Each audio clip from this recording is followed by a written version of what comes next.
बरस काली बदरिया चुएले बकरी, बरस काली बदरिया चुएले बकरी।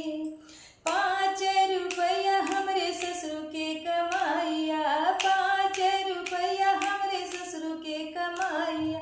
ओमे खर्चा चलाई के छवाई बकरी, ओमे खर्चा चलाई के छवाई बकरी। बरस काली बदरिया चुएले बकरी, बरस काली बदरिया चुएले बकरी, बरस काली बदरिया चुएले बकरी।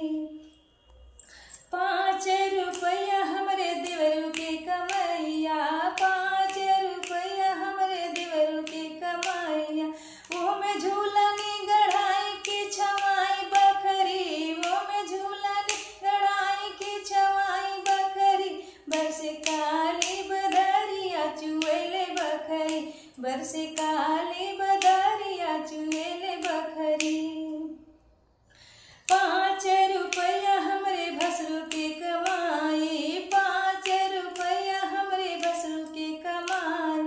ओमे चुनरी खरीदी गड़ा, ओमे चुनरी खरीदी छवाई बकरी, ओमे चुनरी खरीदी की छवाई बकरी। बरस काली बदरिया चुएले बकरी, ओ बरस काली बदरिया चुएले बकरी। 5 रुपया हमरे पियवा के कमाई, 5 रुपया हमरे पियवा के कमाइया।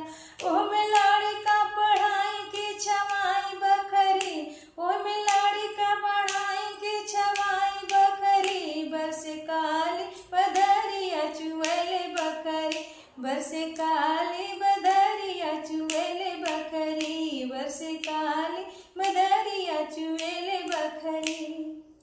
तो आप सब लोग को मेरा गीत कैसा लगा, लाचारी गीत कमेंट जरूर बताइएगा। पसंद आए तो लाइक कमेंट शेयर जरूर कीजिएगा। राधे राधे, सादर प्रणाम।